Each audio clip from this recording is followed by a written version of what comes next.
Albers humbly describes herself as a mom, head cook, bottle washer, appliance fixer, taxi driver, cheerleader, psychologist, daughter, sister, wife, friend, business owner, and primary school principal. This does not begin to capture the fascinating history of transformation and taking charge of her own life that lies behind these words. She now is principal of the École Montessori Internationale Montréal in the northern part of the island. Where she is today is a long way from where she began growing up in Quebec, moving to Saudi Arabia, and returning to Canada only to break gender barriers working in construction and as a first female splicer for Bell Media, becoming a single mother and navigating a bilingual world of work. Eventually, she found herself as the life partner, wife, and adopted mother to his children of her husband, in addition to her own, to a leader in industry and the community. Together, they have invested not only in their immediate family's future, but also that of countless good causes near and far, advancing education, building a cathedral in Montreal for the Greek Melkite Catholic Church, to hospitals, homeless shelters, and more. Before I ask Sandra to share with us her journey, I would like to say a brief word about why we are thinking about reinvention and transformation as a power skill. And for those of you who are new to the term power skills, we often think of the word soft skills, but what we have learned over the years of doing this kind of work is that soft skills really undersells what a soft skill actually accomplishes. It truly is about finding your own power, about being able to assert yourself in a whole different set of circumstances, and to be able to carve out an effective place for yourself, not just in the world of work, but in society as a whole. And I would like to share with you uh, a the words of an author who has really informed my thinking on this. Specifically, I'd like to share with you a quote from Catherine Bateson, who actually is the daughter of Margaret Mead. Mary Catherine Bateson is her name. And she wrote a wonderful book many, many years ago, indeed decades ago, called Composing a Life, Life as a Work in Progress, The Improvisations of Five Extraordinary Women. This book has traveled with me for the last 40 years and has just been very influential in my own thinking. And I would like to start off our conversation by citing what she says. Women today, and mind you, this was in the early 1970s, but I think it still holds true today. Women today trying to compose lives that will honor all their commitments and still express all their potentials with a certain unitary grace do not have an easy task. It is important, however, to see that in finding a personal path among the discontinuities and moral ambiguities they face, they are performing a creative synthesis with a value that goes beyond the merely personal. It is that which I thought of when I was thinking about Sandra Albers, and I am so delighted that we can be here together today. And so, Sandra, I wonder whether you could tell us a little bit more about what brought you here today. Tell us your journey. Good thing I'm not that old, then it'll only take a short amount of time. I broke it down as I broke it down in decades when we were writing back and forth. Um, I grew up in a fabulous household, obviously. My parents are present, which is kind of cool. Um, my parents taught me unconditional love. That's really, at the end of the day, what I am most grateful for. It's carried me forward into every single relationship that I've ever had in my life. My parents are still my heroes. So for that, I'm incredibly grateful. Um, we spent time in Saudi Arabia when I was a young teenager, and it was my first glimpse of what it was like to live elsewhere. We grew up with the privilege of an orderly society, and what our preconceptions are, and then you go to a place like Bangkok where you're on a tour that you've paid for, and the children are jumping into the filthy river and picking up coins and putting them in their mouth so that they can get more. And that really, really affected me at a young age. I was 12, 13 years old. So I was old enough to kind of know what was going on. But it was still, it still affected me quite deeply. We came back to Canada, and I met my childhood friends again and continued the rest of my high school with them. And I was different. I didn't fit in anymore. Oh, I didn't fit in at all. Sorry, I lost you. I didn't fit in. I wasn't normal, or I didn't feel normal anyway. And I carried that with me, after high school. I didn't go the CEGEP route. I tried thinking of why I didn't. I wasn't ready. I didn't know. I was afraid, all of the above. So I went a non-traditional route. And back in those days, non-traditional meant construction. So I knew I needed a plan B, and I needed it quickly because my parents had left to go back to Saudi Arabia. So I got my welding tickets. I became the first female splicer for Bell Canada. That was back in the 80s when the government was looking for non-traditional people, or, whatever. So I did that for a while, and I thought I was on the right path, and I really enjoyed what I was doing.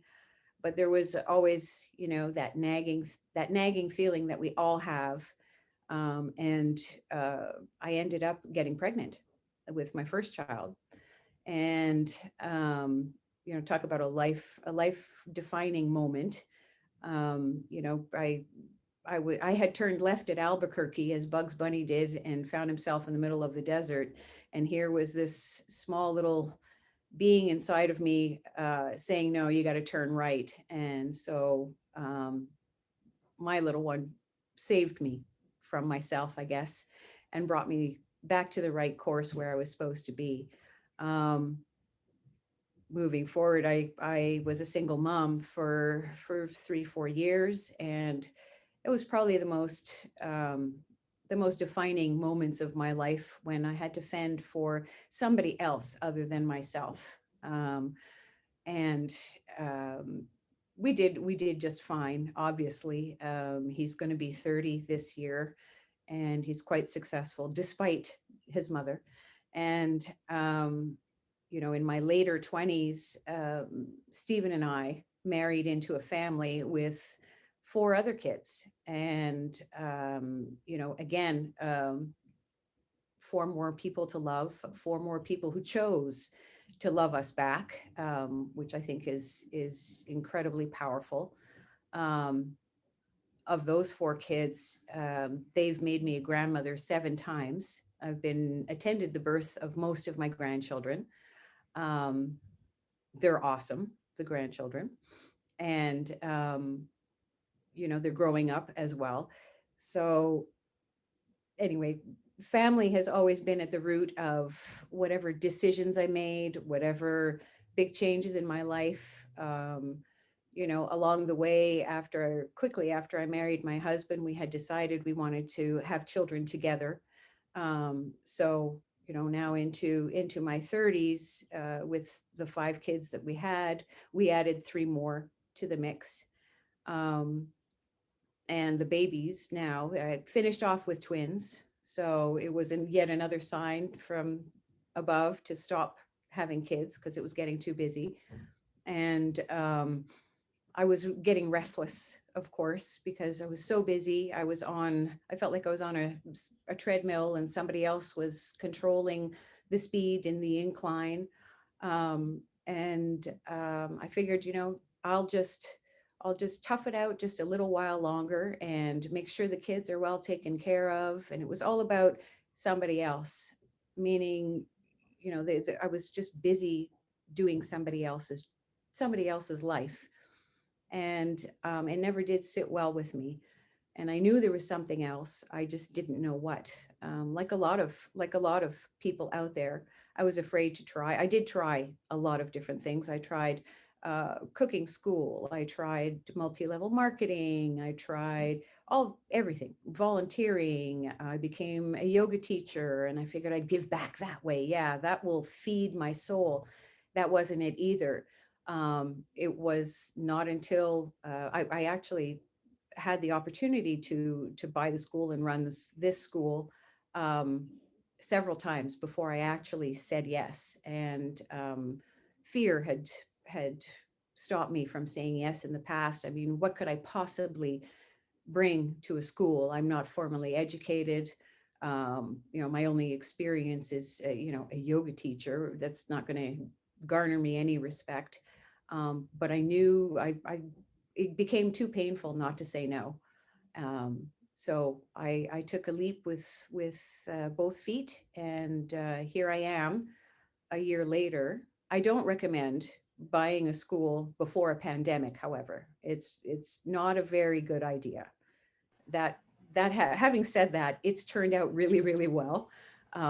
It's a very small school, and I'm incredibly proud of each and every person who comes to work every single day and dedicates their lives to the kids and demonstrates loyalty to the mission. It warms my heart. So here I am.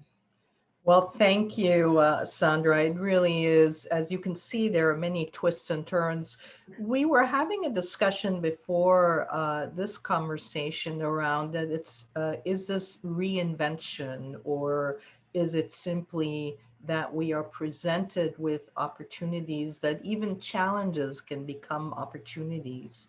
And I wonder if you could maybe speak a little bit more about how you've been thinking about this, whereas for every decade, there's been a significant shift in your life, really, and that sometimes these were not necessarily by choice, but you found a way of making them a positive choice. And I wonder if you could speak a little bit just about your own way of thinking about how do you approach hurdles and barriers? I mean, opening a school right before a pandemic, suddenly facing single motherhood, but then realizing that this is creating all kinds of new opportunities for you. I think like anybody, I mean, you get to that roadblock, and you go through your mental, oh my goodness, what am I going to do? Your panic mode, and you sit with it, and then you make the best of it. And the best is the best decision, every time. No, not really. Um, but, I'm fond of saying, and my entourage doesn't like when I say it, but it is what it is. So, you have a bad situation and you do have to make the best of it. I mean, what's the choice? You shrivel up in a corner and cry, and that's not very useful. So for me, I've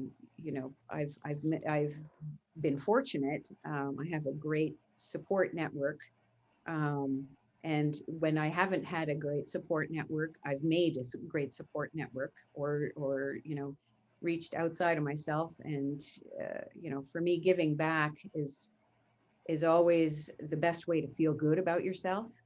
Random acts of kindness are actually random acts of selfishness in a way, because they make you feel so much better. So that's kind of how I operate. What can I do to make somebody else's life better? And it usually, it always ends up making my life 100 times better. So Absolutely. I think many of our, not just currently our participants, but those who will be viewing this conversation at a later date, find themselves in a similar situation as single parents and having to balance, and frankly, even if you're not a single parent, having to balance between an outside responsibility and your family. What advice would you have for people who are in that same situation, or who have to figure out, what do I give up? Because as I think you will, well, I won't I will let you speak to that, but what do we give up? Do we not give anything up when we have to balance our families and our other responsibilities?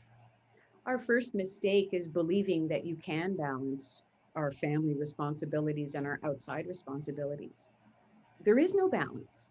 There is no balance. There's no way that, I'm speaking as a woman, but it applies everywhere. You can't be, the gorgeous model like wife, arm candy, and the best cook and the best career person and make the most money. And I mean, we put such expectations on ourselves, and we're doing that, for because that's how we're conditioned, perhaps. I don't know. We've lost the thread of simple somewhere in there, and we've made it so complicated, and so many layers of unattainable goals.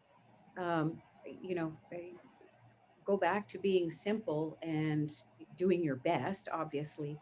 But, for a single mom, for example, you can't have a career and a husband and the and be have the food ready on the table every single night and have your kids bathed properly.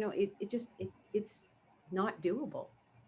So I think accepting that we're all human, doing our best. And as far as giving up, what is it that we're giving up? We're not really giving anything up. It's called prioritizing. So for me, if you're going to prioritize your child ahead of, your big career as, a doctor or a lawyer or something that's going to take most of your time, to me, you're not giving that up. You're choosing what's what's the right thing for you. So for me, there is no balance. At a given time, yes. And of course, again, I'd like to welcome your parents. Thank you so much for joining us. I mean, this is also very much part of the life that particularly individuals in our age and younger are facing, is that particularly here in Montreal, but I think it's all over the world, that we now find ourselves pulled in many different directions. We are worried about our parents. We are worried about our children. We worry about our neighbors. What do you do to manage these anxieties or the worries? How do you translate them into, or do you just say, well, I'm just going to be worried today? Well, yeah, obviously, very worried about my parents. My husband is um, is older than I am, quite a bit older than I am. I worry about his health as well. So of course, working in a school brings a whole new layer of worry every single day. Personally, I cook with a mask on and gloves on, and I go in the house, I shower right away. I mean, I do my best, and then I let it go, because at some point, the worrying is useless. It's not going to change anything. It's not going to get me anywhere. The only thing that's going to get me somewhere is to have a quality life right now. And that's, as long as I'm okay, um, in my head and not consumed with worry, then, the people around me will also be okay. So that's kind of how I approach it. It's a very good point. And I want to come back to, so you had talked, and we've talked a little bit about you buying and acquiring a school and now being principal of a school.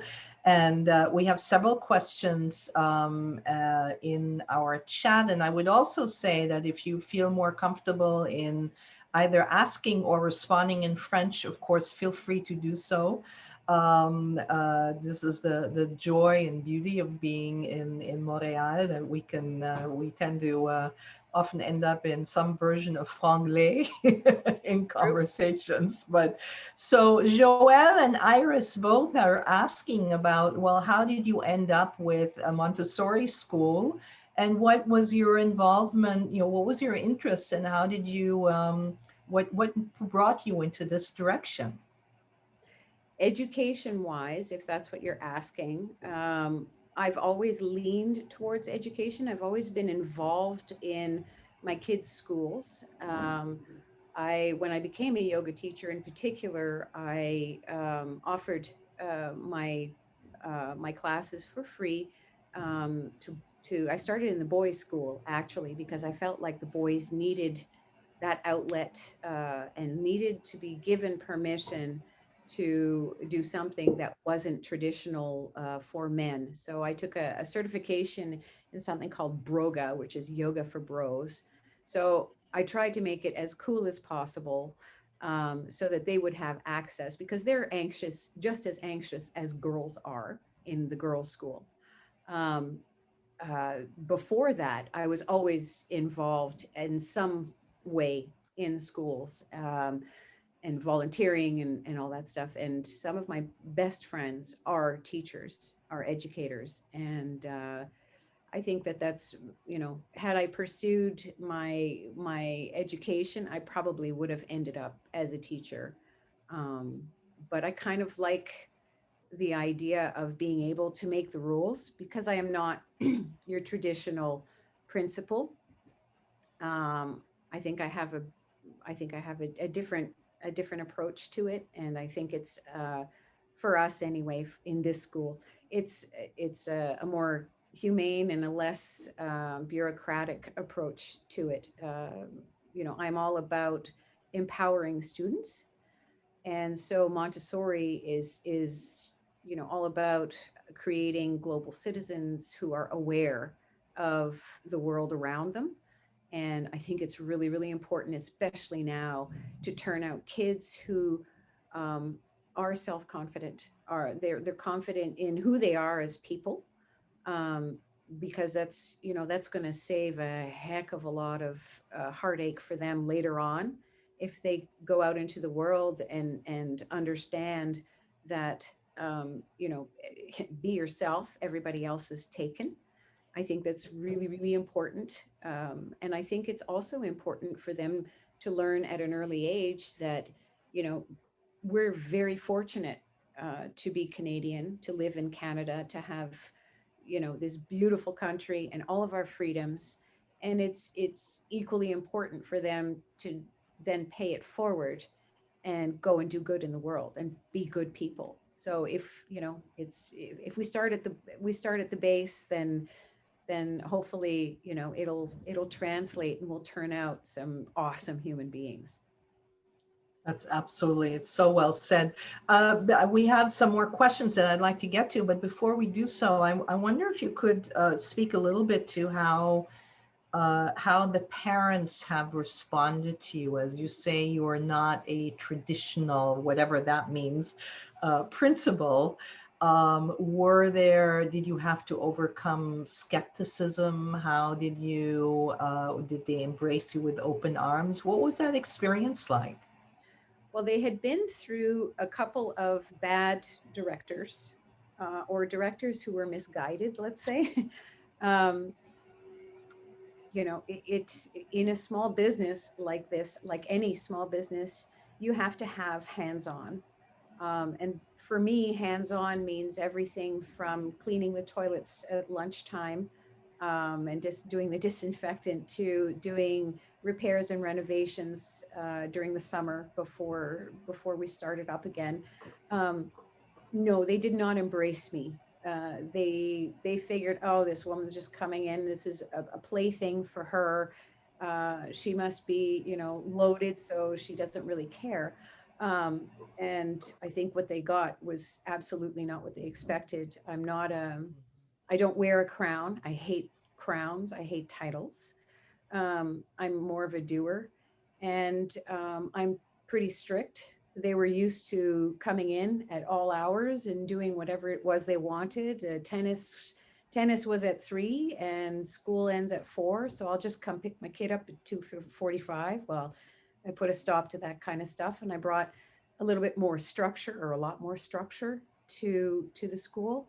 I did have a couple parents say, "Well, you're not qualified. You're just a yoga teacher," and one left because of that after the year was over. But they're coming around, or they've come around. Their kids are happy. Their kids are really learning. We have a terrific. I've built a terrific team, and it's showing. So I think that when you show people rather than do the blah blah blah and talk about it, then it goes a lot further. Absolutely. And I think you've already hinted at this, but Iris Krasno, who has joined us and in fact will be speaking herself, she'll be in your hot seat tomorrow, has asked a very good question, which is, what is the primary power skill that you use to get where you are? What do you think of your core power skill? I'm stubborn as heck. I I've learned that I make a plan, and I commit to it, and I start it and I see it through right to the end. I think being tenacious and stubborn is probably um, the thing I use most, because we run into a heck of a lot of roadblocks. We have, government things to deal with. We've got parental things to deal with. We have budget things to. It's I have a vision, and I'm going to do it. So I think being stubborn is probably being stubborn, and also being transparent is ultra important. When you have a clear path and you do it for the right reasons, and you do it letting everybody know what you're doing, then I think that the truth prevails, and the right path, or the clear path, is kind of easy to walk. That's a very good point. Caitlin Tulner has also asked you, she says, young women grow up with so many expectations placed on them and so much pressure, and seem to suffer from anxiety at an alarming rate, likely as a result. How can young women find the balance that works for them? What advice would you give?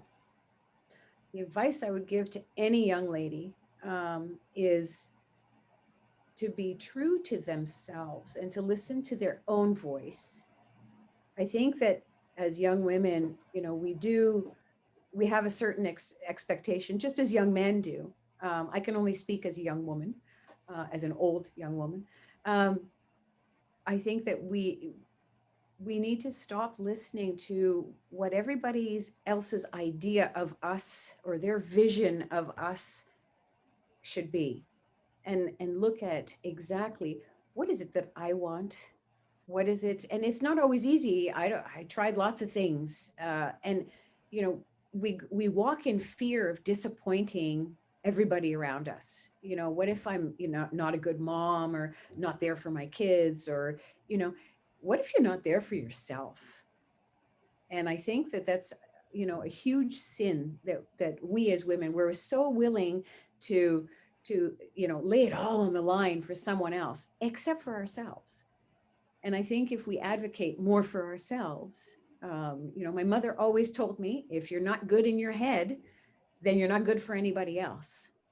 And wiser words have not been spoken.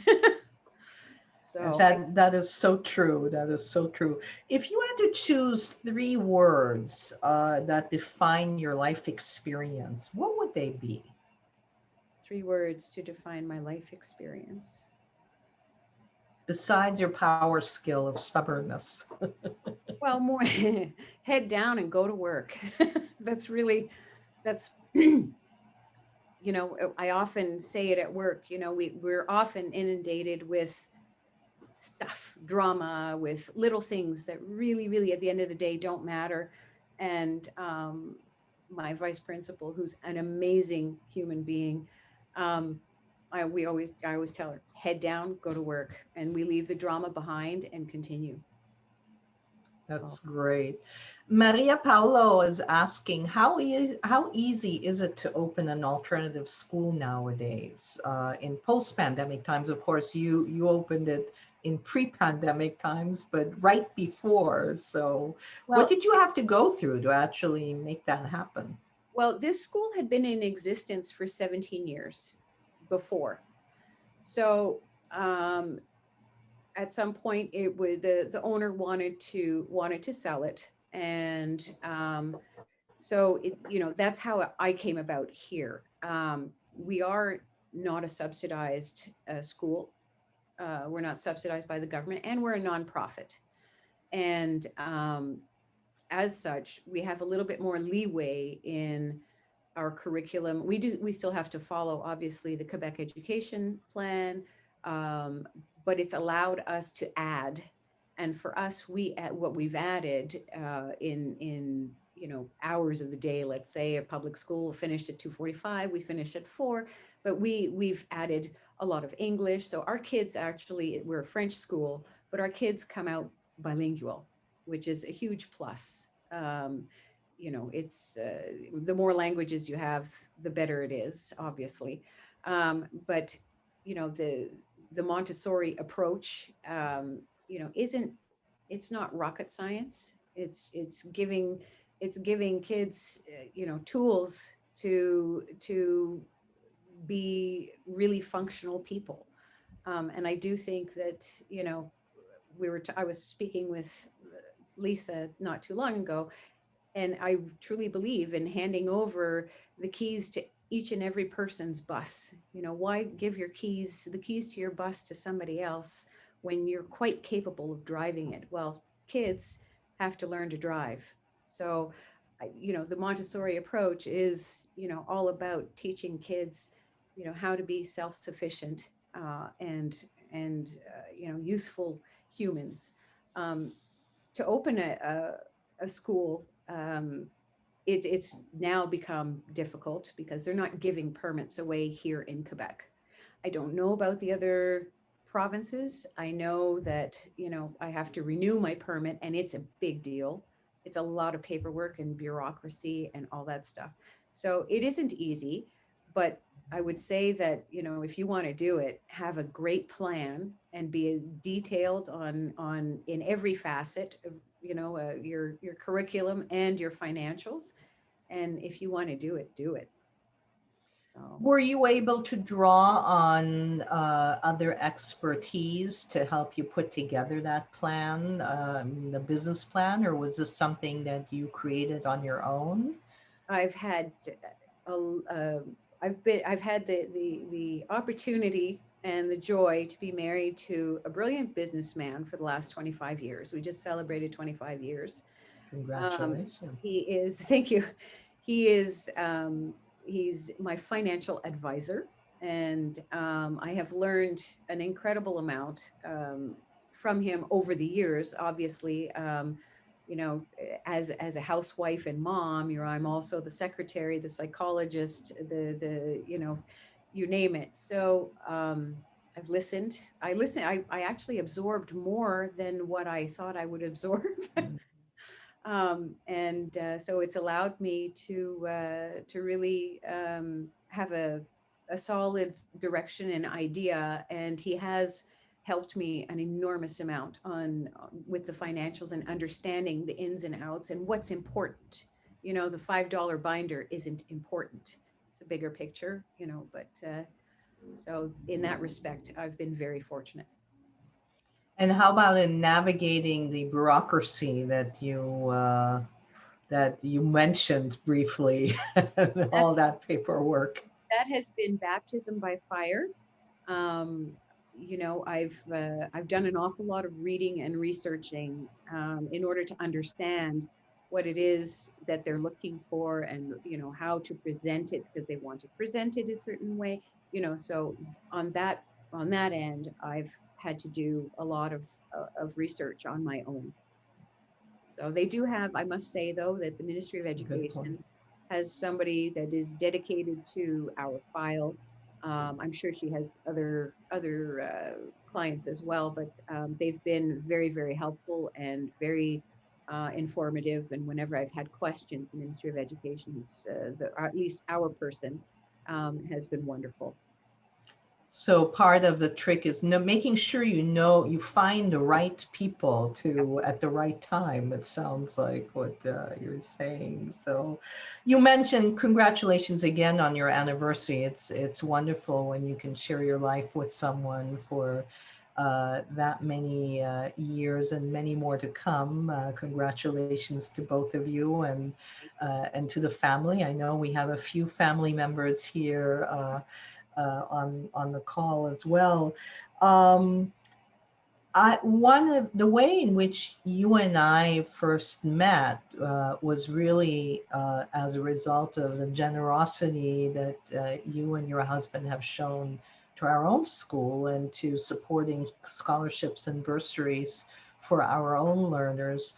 I wonder if you could speak a little bit about what motivated you to give to the School of Continuing Studies. You've also given to Concordia University and to other fine educational institutions. But what drives that philanthropy, that desire to give back? Education for both of us. Education is so important, especially nowadays. You have to have an education, or it's a better thing to have education. You get further, life becomes a little bit more doors open, let's say. I'm very passionate about giving back. I've, may have had a bumpy start to my life, um, but from where I was then to where I am now, I had help. And if if I can be the wind beneath somebody's wings who's on the fence of, oh, I'm making excuses, I don't have the money, I don't have the time, I don't. If I can be that push to give that person um, a leg up, or take one excuse away from their list of excuses, and propel them to do something that just fills their soul and changes their lives, then what better gift for me is it to do that for somebody else. So for me, giving back, So paying it forward, again, it's like random acts of kindness. They're much better for the person performing the kindness. absolutely. And Maria wanted to come back to our topic earlier about the Montessori approach and what particularly attracted you to Montessori as opposed to other opportunities for pedagogy. I think that the Montessori way has a deep respect for the child, um, student, um, for what they're capable of in the moment. So Montessorians meet each other where they're at, um, and then allows them to figure out the rest. And I think that it's my whole philosophy in life. So I think without knowing it, I've been a Montessorian for a very long time. If you give a child the tools, teach them how to use the tools, then that child can fix anything. And that's what Montessori is all about.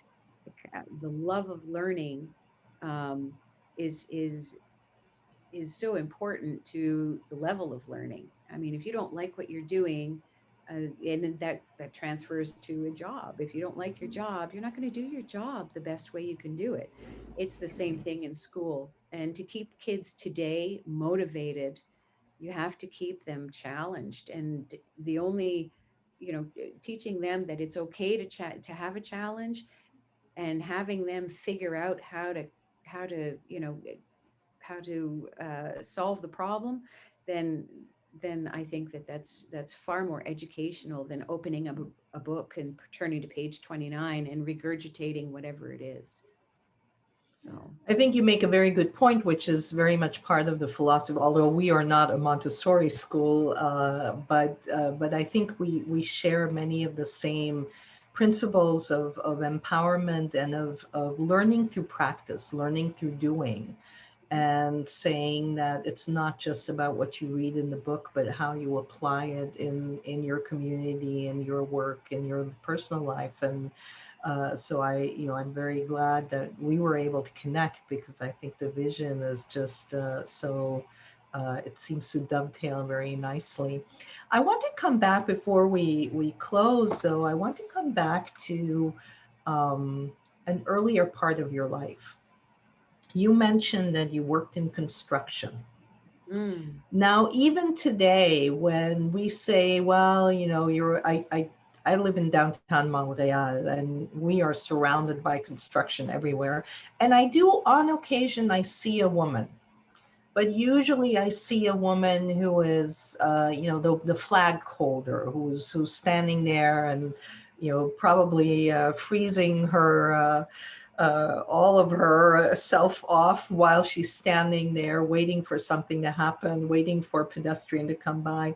But clearly, you have had an experience in a world that we still think of as being a male-dominated world. What were some of the both your own personal challenges, but what do you think were the victories that you took away, or the lessons that you took away from that experience? that's where resilience comes in.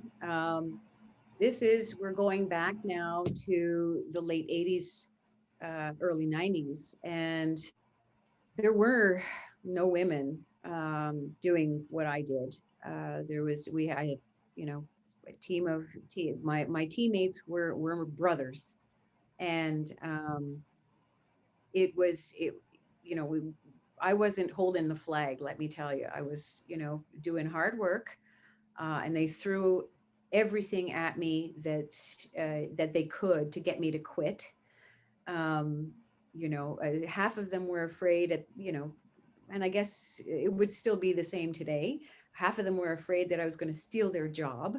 And then the other half, their wives were afraid I was going to steal their husbands. And it was just it, and I was young. I was inexperienced. I was young. I was there for the right reasons. I worked very, very hard, but I had to be twice as good as my male counterpart. Otherwise, of course, you're criticized. You're still criticized and laughed about, and they figure you must be a lesbian because you're a construction worker, and it baffled me. What I took out of it was I surprised myself. It wasn't like me to depart from, the path that was set out for me. I I was afraid of disappointing my parents. Um, I was by doing something non-traditional. I used to meet my dad downtown Toronto because he used to go back and forth to business on business trips. And so it allowed me to form a different relationship with my dad. Um, and I was always a daddy's girl. I'm admitting this. Um, but it's what I took out of it is the fact that I can absolutely do anything. If I could do that, my goodness, um, and that's I think I carried that. I put that one away for a while though, because I got stuck in, what I couldn't do versus what I could do. And we get into that mindset. Well, I can't do that, so I'm a failure. I don't believe anymore. I used to believe that I had failed at all of these little things along the way. And now I kind of look at it as, it's part of the fabric that's woven me into this. So That's wonderful, and actually a wonderful note on which to end. We are unfortunately out of time, but I want to thank you for painting for us a picture and for weaving that tapestry of can do, of doing, of can doing. And I want to just ask my colleague Maria Rivas Ribeiro, perhaps if you wanted to take us home on that line of can do before we say goodbye to everyone. And I hope that Lou and Eileen, I hope that you are not disappointed in your daughter. And that I can assure you for that she certainly has been an incredible role model for me personally and for all of us here. So I want to just thank you so much for joining us today, Maria. Sandra, it's been amazing too and so inspiring. I've been listening with my eyes and my smile sparkling because I for women it's always a little bit more complicated, isn't it? So we need to be better and do the better things and work even harder to get the same level or at least close to the same level of recognition.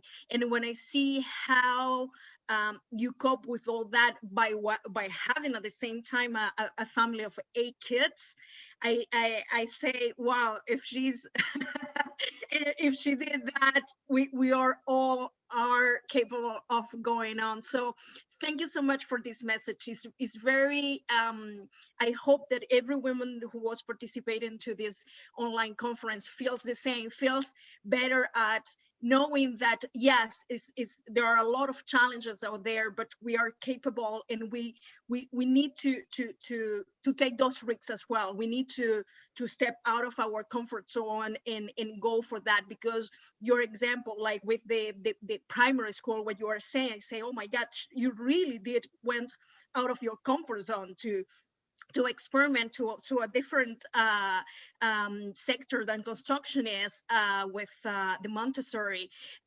approach. So thank you, and for everyone here, I hope that the message is very clear that yes, women, yes, we can.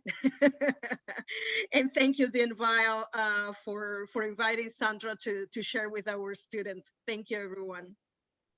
thanks so much. Thank you, thank you, Maria. And again, part of why we are so happy to have Sandra joining us is that you represent in many ways much of what our student population looks like. We have students and learners who are single parents. We have learners who have had to navigate through very difficult points of inflection, of pivot points in their lives. And yet they have made a choice to pursue an education. And to your point earlier, Sandra, you have an open invitation. Whenever you want to come back and learn some more, please reach out to us. We would be more than happy to have you join our lifelong learning family. And to all of you and those of us out in the Ethernet, we really, we think of learning as something that does accompany you from cradle to grave. It is, you take charge of your future, you take charge of learning. If we can be part of that, that's fabulous. But I want to thank all of you and Valerie for hosting this session. Sandra, thank you so much for giving up your time, and to your family as well. Thank you for joining us today. And we wish you well. Bonne année, bonne journée, bonne chance. Thank you all so very much. Thank you. Thank you, everyone. Thank you.